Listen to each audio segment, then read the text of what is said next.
Pro-Palestinian protesters pushed hard, but they did not change Kamala Harris' support for Israel. She underscored it in her acceptance speech as the party's presidential nominee, even as she affirmed the rights of Palestinians. President Biden and I are working to end this war such that Israel is secure, the hostages are released, the suffering in Gaza ends, and the Palestinian people can realize their right to dignity, security, freedom, and self-determination. Calls for a weapons embargo went unheeded. The platform agreed by the party Monday recommitted support for Israel, a ceasefire for hostage release deal, and a two-state solution. Harris has been more vocal on protecting Palestinian life, but former and current aides say her Israel policy is unlikely to diverge from President Joe Biden. I was her national security advisor in the Senate. I know that she is a staunch supporter of the U.S.-Israel relationship because it is in our national security interest. Foreign policy is determined by much more than public opinion, even as polls show an increasing number of Americans want their leaders to reduce support for Israel. During the convention, 270 delegates demanded Harris to condition aid to Israel if she is elected. Driving this movement are the 30 uncommitted delegates who have withheld their votes for her.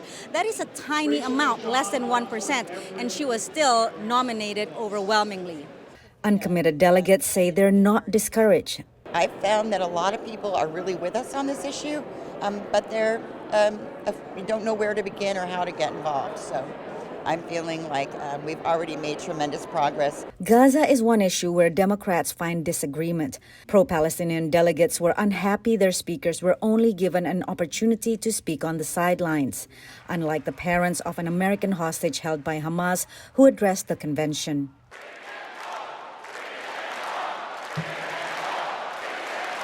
Pro-Israel delegates say the issue should not create division within the party. We're all concerned about the civilians of Gaza, but we're also concerned about the people of Israel and their safety and security. Scholars of social movements say it takes time and work to turn protests into agenda. Through the work of building coalitions and ultimately negotiating and compromising and finding a way forward that almost never gets all the way to where the protesters hoped it would get, but is nevertheless an important change. Uncommitted National Movement spokesperson Lila Elabeth said they're in it for the long game.